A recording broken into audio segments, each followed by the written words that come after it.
Catecismo de la Iglesia Católica, del 988 al 996.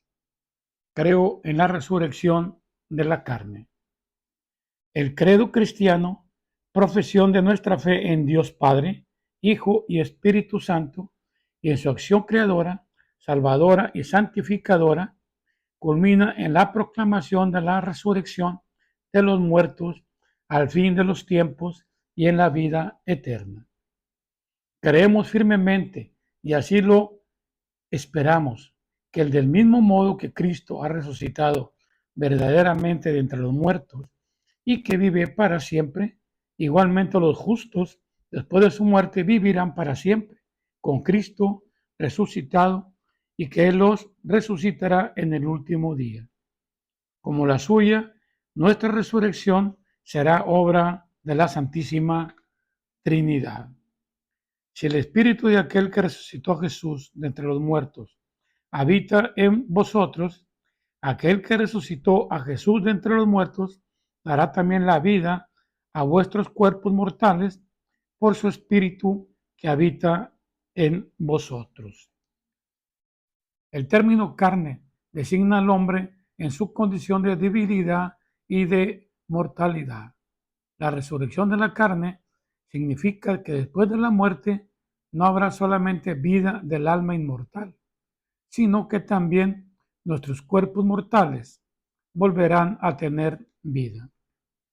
Creer en la resurrección de los muertos ha sido desde sus comienzos un elemento esencial de la fe cristiana. La resurrección de los muertos es esperanza de los cristianos. Somos cristianos por creer en ella. ¿Cómo andan diciendo algunos entre vosotros que no hay resurrección de muertos?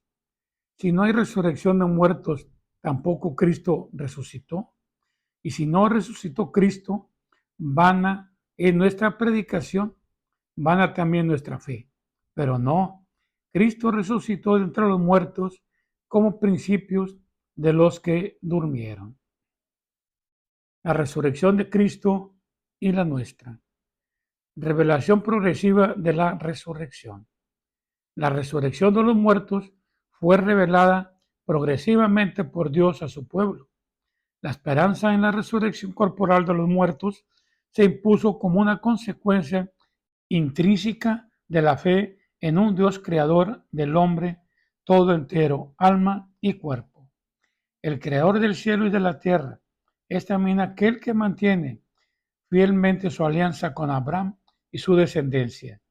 En esta doble perspectiva comienza a expresarse la fe en la resurrección. En sus pruebas, los mártires macabeos confiesan: el Rey del mundo, a nosotros que morimos por sus leyes, nos resucitará a una vida eterna. Es preferible morir a manos de los hombres con la esperanza que Dios otorga de ser resucitado de nuevo por Él. Los fariseos y muchos contemporáneos del Señor esperaban la resurrección. Jesús la enseñó firmemente. A los saduceos que la niegan, responde: vosotros no conocéis ni la Escritura ni el poder de Dios. Vosotros estáis en el error. La fe en la resurrección descansa en la fe en Dios, que no es un Dios de muertos, sino de vivos. Pero hay más. Jesús liga la fe en la resurrección a la fe en su propia persona. Yo soy la resurrección y la vida. Es el mismo Jesús el que resucita en el último día a quienes hayan creído en Él y hayan comido su cuerpo y bebido su sangre. En su vida pública ofrece ya un signo y una prenda de la resurrección, devolviendo la vida a algunos muertos, anunciando así su propia resurrección, que no obstante será de otro orden. De este acontecimiento único, él habló como del signo de Jonás, del signo del templo. Anuncia su resurrección al tercer día después de su muerte. Ser testigo de Cristo es ser testigo de su resurrección. Haber comido y bebido con Él después de su resurrección de entre los muertos, la esperanza cristiana en la resurrección está totalmente marcada por los encuentros con Cristo resucitado.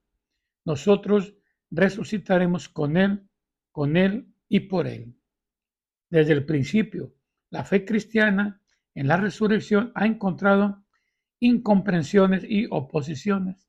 En ningún punto la fe cristiana encuentra más contradicción que en la resurrección de la carne. Se acepta muy comúnmente que después de la muerte, la vida de la persona humana continúa de una forma espiritual. Pero, ¿cómo no creer que este cuerpo tan manifestantemente mortal puede resucitar a la vida eterna?